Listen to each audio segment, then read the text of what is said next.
ज्ञान चैतन्य प्रसारम्। నమస్కారం. మన ధర్మం కార్యక్రమానికి స్వాగతం. ఇవాల్టి మన ధర్మం కార్యక్రమంలో మన ధర్మ సందేహాలను నివృత్తి చేసేందుకు మనతో పాటు ఉన్నారు ప్రముఖ ఆధ్యాత్మికవేత్త, ధర్మశాస్త్ర నిపుణులు, మనందరికీ సుప్రసిద్ధులైనటువంటి బ్రహ్మశ్రీ డాక్టర్ కాకునూరి సూర్యనారాయణమూర్తి గారు. గురుగారు నమస్కారం. నమస్కారం అమ్మా. గురుగారు, అతిథి దేవో భవ అని మన సంప్రదాయం చెప్తుంది. అతిథి అభ్యాగతుల విషయంలో పాటించవలసినటువంటి నియమాలేంటి? ప్రతిరోజు కూడా భోజనం చేసే సమయంలో మనం ఎంత ఆహార పదార్థాన్ని ఇంటిలో సిద్ధం చేసుకుని ఉన్నామో అందులో 4వ వంతు అతిథికి సంబంధించినది అని భాగవతంలో ఉన్న రంతిదేవుని కథ వివరిస్తుంది. ఏ పదార్థమైనా సిద్ధం చేసిన తర్వాత అంతా మనమే స్వీకరించకూడదు, పంచుకోవాలి, ఆనందాన్ని పెంచుకోవాలి. రోజువారీ కార్యక్రమాలలో భోజనం చేసే సమయం ఆ వేళలో మన వద్ద ఉన్న పదార్థాన్ని స్వీకరించడానికి ఏర్పాట్లు చేసుకొని అతిథి ఎవరైనా వస్తున్నారా అంటూ ఒక్కసారి బయటకు వెళ్ళి తలుపుకు ఈ వైపుకు ఆ వైపుకు వీధిలో కూడా తొంగి చూచి ఎవరూ లేరు అని నిర్ణయం చేసుకొని లోనికి వచ్చి భోజనం చేసే నిమిత్తమే కూర్చున్నాక కూడా ఒక్కళ్ళే కూర్చుని భోజనం చేసే సమయంలో కార్యాలయాలలో ఉద్యోగ విధులు అనుసరిస్తూ వెంట తీసుకుని వచ్చినటువంటి మధ్యాహ్నకాల భోజనాన్ని తినే సమయంలో ఒక్కరూ తినే సమయంలో కూడా పాటించవలసిన విధి. మరి ఒక చిన్న పళ్ళెంలో కాసింత అన్నం, పప్పు లేదా తీసుకువచ్చిన అధర్వులు కాసింత మరి ఒక పళ్ళెంలో అలా పక్కన పెట్టి ఈ పదార్థం మనం స్వీకరించవచ్చు. అలా పక్కన పెట్టిన పదార్థాన్ని మన భోజనం అయిన అనంతరం పక్షులకు ఆహారంగా అందించే విధంగా, జీవరాశులకు అందించే విధంగా వాటిని విసర్జన చేయాలి, నిమజ్జనం చేయాలి. కేవల అఘోభవతి కేవలాది అహం మేఘస్తనయన్. అఘము అంటే పాపము. కేవలం మనమే తింటాం, ఇది పాపం. అహమస్మి ప్రథమజా ఋతస్య పూర్వం దేవేభ్యో అమృతస్య నాభిః. వైదిక ప్రమాణంలో అన్న సూక్తం, అలాగే త్రిసుపర్ణం, అధిశ్రవణం ఇలాంటివి అనేక మంత్ర విభాగాలు అన్నమును గురించిన వర్ణన చేస్తాయి. అన్నం వై వాజః అన్నమేవావరుంధే. వాజ అంటే అన్నము, తెల్లగా ఉండేది అని అర్థం. కొన్ని ప్రాంతాలలో ఏ విధంగా కూడా నిరుపయోగంగా ఉండే వ్యక్తిని వాజమ్మ అని ఎక్కిరిస్తూ ఉంటారు. చవల వాజమ్మ, వట్టి వాజ అని కూడా అంటూ ఉంటారు. వట్టి అన్నం నిస్సారం. ఆ అన్నములో నెయ్యి వెయ్యాలి, సారం మారుతుంది. నిజానికి అన్నం తినకంటే పూర్వం నెయ్యిని తాగాలి. ఇది అన్నం తినే సమయంలో పాటించవలసిన విధి. నెయ్యి తాగితే ఒబేసిటీ అంటారు కదా, అది వట్టి మాట. అరచేతిలో కాసింత నెయ్యి పోసుకొని తాగగలిగితే, ఘృతాన్ని అలా స్వీకరించగలిగితే అద్భుతమైన ఆరోగ్యం మనకు చేకూరుతుంది. ఇది వైదిక పరమైన సంప్రదాయపూర్వకమైనటువంటి మాట. నెయ్యి త్రాగాలి. లేదా అన్నము మెతుకులు ఆ నేతిలో తడిసే విధంగా చేసి నమలకుండా ఆ మెతుకులను అలాగే మింగివేసినట్లయితే ఆరోగ్యకరం, బలవర్ధకంగా ఈ అన్నం మారుతుంది. అలాంటి అన్నాన్ని స్వీకరించే సమయంలో పాటించవలసిన విధులు, మొట్టమొదటిది అతిథి అభ్యాగతులను పరామర్శించడం. ఈనాటి కాలంలో మా ఇంటికి వచ్చారు, మాకేం తెచ్చారు, మీ ఇంటికి వచ్చాం, మాకేం పెడతారు, ఇలాంటి మాటలు పెరిగిపోతున్నాయి. ముచ్చట్లకు మా ఇంటికి, భోజనాలకు మీ ఇంటికి అనే మాటలు కూడా విరివిగా వినవస్తున్న నేపథ్యంలో మా ఇంటికి వచ్చారు కదా, ఏం తెచ్చారండి, మీ ఇంటికి వచ్చాం, మాకేమైనా ఇస్తే తీసుకెళ్తాం, ఏమి కాలం వచ్చిందండి, కాఫీలు చేశారా, టిఫిన్లు చేసే వచ్చారా అని అడుగుతూ ఉన్నటువంటి నేపథ్యంలో ఎవరైనా కూడా భోంచేస్తారా అంటే చేసే వచ్చామండి అంటారు. రండి భోజనం చేద్దాం. ఇది ఒకప్పటి సంప్రదాయపూర్వకమైన పిలుపు. మోడెస్టీ అన్న పేరిట కృత్రిమమైన వాతావరణంలో భౌతికమైన విలువలను నటిస్తూ విలువలు పాటిస్తున్నాం అని అబద్ధపు మోహంలో పడిపోతూ నేటి కాలంలో అతిథి అభ్యాగతులను ఆదరించడం అల్ప ప్రమాణంగా మారిపోతోంది.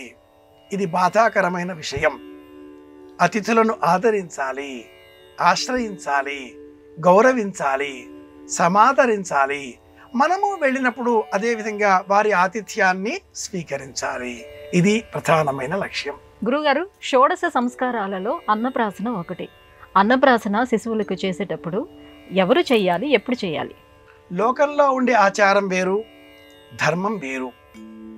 అన్నప్రాసన నేటి కాలంలో లౌకికంగా మేనమామ చెయ్యాలి, అలాగే తల్లి తమ్ముడు చెయ్యాలి. అన్నప్రాసన కావచ్చు, కేశఖండనం కావచ్చు, పుట్టు వెంట్రుకలు అని చెబుతాం. ఈ సందర్భాలలో కూడా మేనమామ, పుట్టిల్లు అంటూ చెబుతూ ఉంటారు. తండ్రి చెయ్యాలి, ఇది శాస్త్ర ప్రమాణం. అన్నప్రాశనమర్భకస్య శుభతం మాస్యేవ యుగ్మే శుభే షష్ఠాదావథ పంచమాది దివసే మాసే వధూనాం గృహే అని కాలామృత గ్రంథం. వధువు గృహే అంటే అమ్మాయి పుట్టింటిలో అబ్బాయికి కానీ అమ్మాయికి కానీ ఆ చిన్నారి బాలబాలికలకు గర్భపీన పానాంబుదోష నివృత్త్యర్థం, గర్భములో జీవించిన ఆ 272 రోజుల కాలంలో వివిధములైనటువంటి పదార్థములను, దినుసులను, ద్రవ్యములను స్వీకరించిన కారణంగా ఆ చిన్నారి బాలబాలికల ఉదరంలో చేరిన దోషాన్ని తొలగించడం కోసం దధి మధుఘృతోదనం, దధి పెరుగు, మధు తేనె, ఘృతం నెయ్యి, ఓదనం అన్నం. పెరుగు, తేనె, నెయ్యి, అన్నం ఈ 4ంటిని బాగా మెత్తగా నలిపి కలిపి బంగారపు వేసి ఉన్నటువంటి వెండి పళ్ళెంలో ఆ పదార్థాన్ని 24 నిమిషాలు, ఒక గడియ అంతసేపు మూత పెట్టి ఉంచి తదుపరి ఆ పదార్థాన్ని ఆ చిన్నారి బాలబాలికలు ఎవరైనా కావచ్చునుగాక వారి తండ్రి తొలిసారిగా తినిపించాలి. అలాగే మాస్యేవ యుగ్మే శుభే 2వ నెల, 4వ నెల, 6వ నెల ఇవి ప్రశస్తమైన కాలాలు. 6వ నెల అంటే 5 నెలలు పూర్తి అయిన తర్వాత 5 నెలల 5వ రోజు మరింత ప్రశస్తం. తిథివారాలు కూడా చూసే అవసరం లేదు. షష్ఠాదావథ పంచమాది దివసే మాసే వధూనాం గృహే. ఇది శాస్త్రం, ధర్మబద్ధమైన విషయం. లౌకికమైన ఆచారాలలో అంతర్భాగంగా 2 కుటుంబాల సంబంధాలను మెరుగున పరచడం కోసం మేనమామ, మేనల్లుడు, తాతయ్య, నానమ్మ, అమ్మమ్మ ఇలా అనేక బంధాలను చూపిస్తూ ఉంటారు.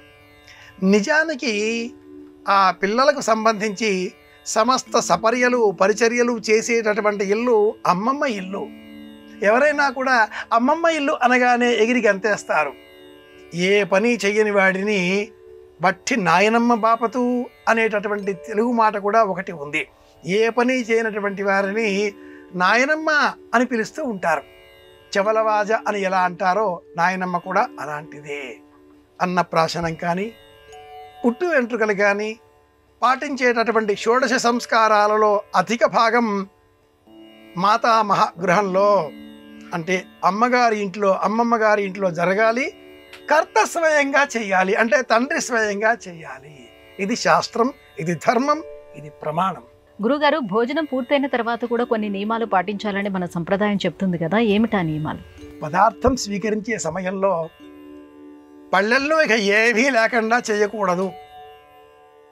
పళ్ళెం కడిగే అవసరం లేకుండా కొందరు శుభ్రపరిచే విధంగా అంతా సమూలంగా స్వీకరించేస్తూ ఉంటారు. చెయ్యి కూడా కడుక్కునే అవసరం లేకుండా అంత శుభ్రంగా మొత్తం తీసేస్తూ ఉంటారు. అలా చేయకూడదు. కొంత పదార్థం మిగిల్చాలి. మిగిల్చిన ఆ పదార్థం పళ్ళెంలో లేక భోజన పాత్రలో అరిటాకు, మోదుగాకు, విస్తరాకు ఏదైనా కూడా ఆగ్నేయం వైపున ఈ పదార్థం అంతా ఉంచాలి.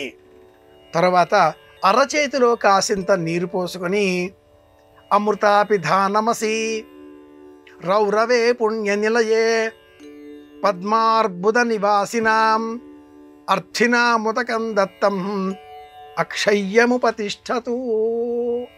ఇలా చెప్పి ఆ నీటిని కాసింత అలా పెదవులకు తాకించి ఆ నీటిని విడిచిపెట్టాలి. ఎంగిలి నీరు. పినాసితనం ఏ ప్రామాణికంగా పెరిగిపోతున్నది అనే విషయంలో వరవిక్రయం అనేటటువంటి నాటకంలో కాళ్ళకూరి నారాయణరావు గారు ఒక అద్భుతమైన పాత్రను సృష్టించారు. పొరపాటుగా ఎంగిలి చేతితో కూడా వీధి వాకిలి ముంగిలిపైన ఒక కాకి వాలితే ఆ కాకిని కూడా ష్ అని ఇలా అన్నాడు. ఎందుకంటే ఆ మెతుకు జారి పడితే కాకి తింటే. ఇలాంటి ఆలోచనలతో ఉండే పాత్ర వరవిక్రయ నాటకంలో మనం చూడవచ్చు. పినాసితనానికి పరాకాష్ట ఆ నాటకం, ఆ పాత్ర. చేతిని ఇలా నీరు పోసి ఆ వాసన చూసి అమృతాపిధానమసి అన్నప్పుడు ఆ నీరు విడిచిపెడితే ఇది భోజనం చేసిన చివరలో మనం పాటించేటటువంటి నియమం. పదార్థం విడిచిపెట్టడం ద్వారా జీవకోటికి కూడా ఆహారం అందాలి అని చెప్పడం. పద్మార్బుద నివాసినాం అర్థినాముదకం దత్తం. ఎవరైతే ఇంకా సూక్ష్మక్రిములుగా బ్యాక్టీరియా రూపంలో ఉండేటటువంటి సమస్త ప్రాణికోటి ఉన్నదో ఆ ప్రాణికోటికి కూడా ఆహారం అందాలి అనేటటువంటి నమ్మకంతో ఈ నీటిని, ఎంగిలి నీటిని కూడా విడిచిపెడితే వీటి కోసం కూడా బ్రతికేటటువంటి సూక్ష్మక్రిములు బ్రతికిపోతాయి. సమస్త జీవకోటి బ్రతకాలి, అమృతమయమైన ఆహారాన్ని స్వీకరించాలి. అమృతాపిధానమసి. వస్తే శ్లోకం చెబుతాం, లేదా కాసింత నీరు వాసన చూసి విడిచిపెడదాం. తినే పదార్థం అలా కాస్త దూరం జరపాలి. అది కూడా మన వైపుగా జరపకూడదు. అరటాకు, విస్తరి ఆకు అయినప్పుడు ఆ ఆకుని మనం తీయకూడదు. అటువైపుకి కాసింత మడిచిపెట్టి లేవాలి. అలా మడిచిపెడితే వారు మేము ఒకటే అని అర్థం. మన వైపు మరల్చుకుంటే మేం వేరే మీరు వేరే అని అర్థం. భోజనం చివరలో పాటించేటటువంటి నియమం ఇది.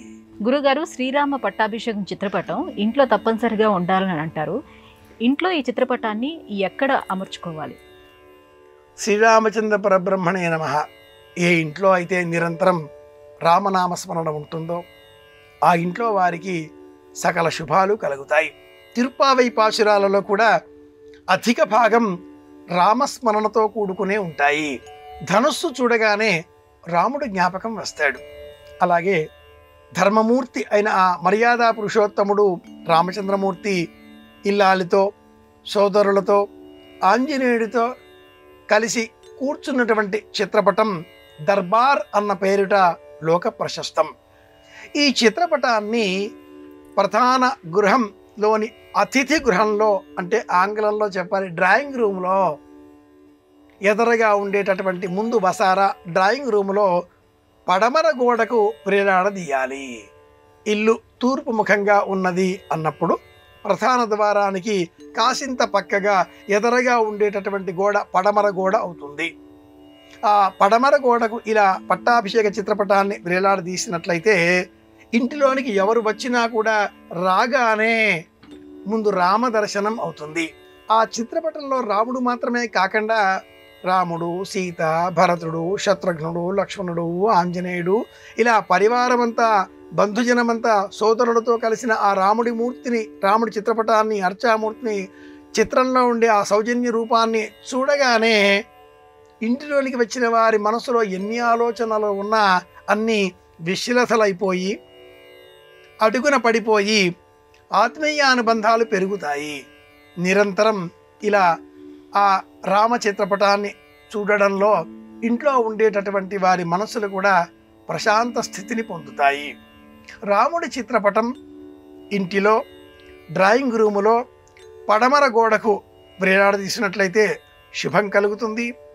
అలా కాకుండా మన గృహం ఉత్తర ద్వారం ప్రధానంగా ఉన్న గృహం అయిన ఎడల అప్పుడు కూడా పడమర వైపుననే ద్వారానికి ఈ చిత్రపటాన్ని వేలాడదీయవలసి ఉంటుంది. ఇక మూడవ పక్షంలో ఉత్తర ద్వారం కాకుండా, తూర్పు ద్వారం కాకుండా పడమర ద్వారంగా ఉన్న ప్రధాన గృహం అయినప్పుడు ఆ గృహంలో తూర్పు గోడకు వేలాడదీయవలసి ఉంటుంది. అప్పుడు దైవప్రాచి అనే సూత్రాన్ని అనుసరించి ఇంటిలోనికి వచ్చేటటువంటి అతిథి దైవరూపంగా భావించగా తూర్పు గోడకు ఉండేటటువంటి రాముల వారి చిత్రపటం వచ్చినటువంటి ఆ అతిథికి చక్కటి అనుకూలమైన ఆలోచనలను అందిస్తుంది. గృహ నిర్మాణాన్ని అనుసరించి ఈ చిత్రపటం డ్రాయింగ్ రూములోనే ఉండడం శ్రేష్టం, యోగదాయకం, లాభదాయకం. గురుగారు, వర్షాభావ పరిస్థితుల్లో మహాభారతంలో విరాట పర్వాన్ని పారాయణ చేయటం లేదా హరికథల్ని నిర్వహించేవారు. విరాట పర్వానికి ఎందుకింత ప్రాధాన్యత ఏర్పడింది? మహాభారతంలో విరాట పర్వం చాలా ప్రత్యేకతతో కూడుకుని ఉన్నటువంటి పర్వం. ఈ విరాట పర్వం విజయంతో ప్రారంభమై విజయంతో పూర్తి అవుతుంది. జయుడు, విజయుడు ఇలాంటి మారు పేర్లతో పాండవులు విరాట రాజుకలు చేరతారు. ఈ క్రమంలో అన్ని విజయాలే. అందులో మరీ ముఖ్యంగా భీమసేనుడు వలలుడు అనే రూపంలో కిమ్మీరుడిని నియంత్రించడం, కీచకుడిని సంహరించడం, బృహన్నల రూపంలో అర్జునుడు కౌరవులందరినీ కూడా ఒకే ఒక సమ్మోహనాస్త్రంతో గెలవడం, వీటితో పాటుగా ఇంకొక సన్నివేశం కూడా ఉంది. రాకుమారుడైన ఉత్తరాకుమారుడు యుద్ధానికి వెళ్ళాడు, అందులోనూ బృహన్నలను సారథిగా చేసుకొని అనే వార్త విన్న ఆ పాంచాల దేశ మహారాజు పరాకుగా చింతించే సమయంలో పక్కనే ఉన్న కంకుభట్టు ధర్మరాజు, పర్వాలేదు, చింతించకండి, అక్కడ బృహన్నల రూపంలో సాక్షాత్తు అర్జునుడే ఉన్నట్లుగా మీరు భావించండి, బృహన్నల ఎలాంటి విపత్కర పరిస్థితిలోనైనా విజయం సాధించగల ధీరుడు, వీరుడు అని పదే పదే పలకడంతో కంకుపట్టుతో నిరంతరం పాచికలాడేటటువంటి వ్యామోహం కల ఆ దేశ మహారాజు ఆగ్రహం పట్టలేక తన చేతిలో ఉండే ఆ పాచికలను ధర్మరాజు వైపు విసిరివేయగా ఆ కారణంగా ధర్మరాజు నుదుట గాయమై రక్తం నేలపైన పడేటటువంటి సమయంలో అక్కడే ఉన్న సైరంధ్రి ఆ రక్తపు ధారలేవి భూమిపైన పడకుండా తన కొంగు వస్త్రాన్ని అడ్డుగా పెట్టి ఆ రాజుతో ఒక మాట ఇలా అంటుంది: మహారాజా, ఈ కంకుభట్టు సామాన్యుడు కాడు. ఇతడి రక్తం ఏ నేలపైన పడుతుందో ఆ ప్రాంతమంతా ఒక పుష్కర కాలం, 12 సంవత్సరాల కాలం ఏ విధమైన పంటలు లేకుండా నిర్ధూమధామమై పాడి పంటలు నశించి అత్యంత భయంకరంగా క్షామం సంభవిస్తుంది. వర్షం లేకుండా క్షామం సంభవించేటటువంటి నేపథ్యంలో ఇలా జయం సాధించేటటువంటి వృత్తాంతాలు కల ఎక్కడైతే శమీవృక్షం జమ్మి చెట్టు ఉంటుందో అక్కడ నీటి జాడలు ఉంటాయి. జమ్మి చెట్టును స్తోత్రం చెయ్యాలి. ధర్మరాజు ఆ జమ్మి చెట్టు శమీవృక్షాన్ని స్తోత్రం చేశాడు, విజయం సాధించాడు. ఇలాంటి నేపథ్యంలో ఈ విరాట పర్వంలో ఉండే సమస్త సన్నివేశాలు పాండవులకు విజయం చేకూర్చేవి. ప్రకృతి పర్యావరణాన్ని కాపాడే విధంగా చెట్లు చేమలను పెంచాలి అని ప్రబోధించేవే, నీటి జాడలను తెలియజేసేవే. ఇలాంటి సన్నివేశాలు ఉన్న కారణం చేత పూర్వకాలంలో క్షామం సంభవించిన ప్రాంతాలలో విరాట పర్వం పారాయణ చేసేవారు లేదా హరికథ రూపంలో స్మరించేటటువంటి వారు. నేటి కాలంలో ఇలాంటి విపత్కర అవసరాలేవి కూడా రాకుండా పరమాత్మ అనుగ్రహం చేత సదా సర్వకాలాలలో వర్షం ఎప్పుడూ పడుతూ ఉన్న నేపథ్యంలో ప్రపంచ ప్రజలంతా ఆనందంగా ఉన్నారు. విరాట పర్వపు గాథలు కనుమరుగవుతున్నాయి. తెలుసుకుందాం, జ్ఞాపకం పెట్టుకుందాం. భవిష్యత్ కాలంలో ఎప్పుడైనా అవసరమైతే వినియోగించే ప్రయత్నం చేద్దాం. గురువుగారు, కాకికి మించిన కాలజ్ఞానం మరొకటి లేదు అని అంటారు. మన ధర్మంలో కాకికి ఉన్నటువంటి ప్రాధాన్యత ఏమిటి? పూర్వం రాక్షసులు దేవతలపైన యుద్ధానికి వచ్చిన నేపథ్యంలో పొరపాటుగా గ్రహవశాత్తు దేవతలకు పరాజయం సంభవించింది. దానితో దేవతలంతా పరిగెత్తడం ఆరంభించారు. అందులో యమధర్మరాజు వాయసం అంటే కాకి రూపాన్ని పొంది పరిగెత్తి తన ప్రాణాలు కాపాడుకున్నాడు. ఆపద కాలంలో ఇలా తనకు రూపాన్ని అందించిన ఆ వాయసానికి ఇకపైన మరణించే సమయంలో ఎవరికైనా సంబంధించినటువంటి ఏ పిండమైనా ప్రధానంగా నీకు సంబంధించినదే అనేటటువంటి వరాన్ని అనుగ్రహించాడు. ఇది ఒక పురాణ గాథ. అలాగే వాయసపిండం అనే పేరిట ఏ కర్మలోనైనా మనం కాకికి ఒక పిండం పెట్టడం గమనిస్తూ ఉంటాం. జ్యోతిష శాస్త్రంలో శకునం ఒక శాస్త్రం. ఇంటిపైన కాకి వాలి కావు కావున అరిస్తే ఇంటికి ఎవరో బంధువులు వస్తున్నారు అని సూచన. అలాగే మనం ప్రయాణమై వెళ్ళే సమయంలో ఒక కాకి అలా ఎదురుగా వచ్చి పక్కకి వెళితే అపశకునం. 2 కాకులు వెళితే శకునం. ఆ 2 కాకులు అలా రెక్కలు చాచి ఎదురు నుంచి వెళుతూ ఒక పక్కన ఆగి గమనిస్తూ ఉంటే ఇది ఇంకా శుభశకునం. ఎవరైనా 10 మంది కలిసి మాట్లాడుతూ ఉంటే కాకి గోల. శ్రీరామాయణంలో కూడా కాకి ప్రస్తావన ఉంది. సీతాదేవి రామచంద్రమూర్తి ఏకాంతంగా ఉన్న సమయంలో సీతాదేవి పైన వాలిన కాకిని చూసి ఆగ్రహంతో రామచంద్రమూర్తి దర్భను మంత్రించి అస్త్రంగా మార్చి ప్రయోగించగా ఆ కాకి నానాలోకాలు తిరిగిన సన్నివేశాన్ని జ్ఞాపకం తెచ్చుకోవచ్చు. కాకా సురైక నయన హరల్లీలాస్తధారణే నమో భక్త్యైక వేద్యాయ రామాయాపన్నివారిణే. కాకి కథ లేని రామాయణం లేదు, కాకి కథ లేని భారతం లేదు, కాకి కథ లేని భాగవతం కూడా లేదు. కర్ణుడికి శల్యుడు మహాభారత యుద్ధ సమయంలో కథలు చెబుతూ ఒకానొక ఇంట్లో యజమాని ప్రతిరోజు అంతంత మెతుకులు చేతికి పెట్టుకుని చేయి కడుక్కోవడంతో ఆ ఎంగిలి మెతుకులు తిన్న కాకి బాగా శరీరం పెంచుకొని ఎలా మదంతో అరుస్తున్నదో నీ మాటలు అలా ఉన్నాయి. ఇలా కాకి ప్రస్తావన చేసే విధంగా భారతంలో ఒక కథను మనం గమనించవచ్చు. భాగవతంలో కూడా అన్ని గ్రంథాలలో కూడా అత్యంత ప్రాచీనమైనటువంటి ఈ కాకి వృత్తాంతాన్ని మనం గమనించినట్లయితే కాకి లేనిదే మానవ జీవనం లేదు అంటాం. వృక్ష సంతతి విశేషంగా పెరగడానికి కాకులే ప్రధాన వాహకంగా మనం గ్రహించవచ్చు.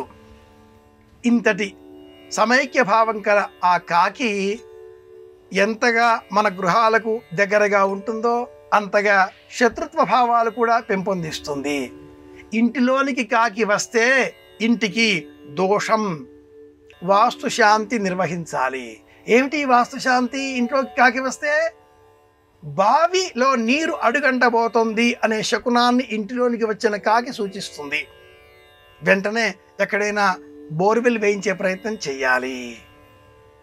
కుండలో నీరు అయిపోతే కాకి రాళ్ళు తీసుకువచ్చి పైకి వచ్చిన నీటిని సేవించిపోయిన చిన్నారి కథను వినే ఉంటాం.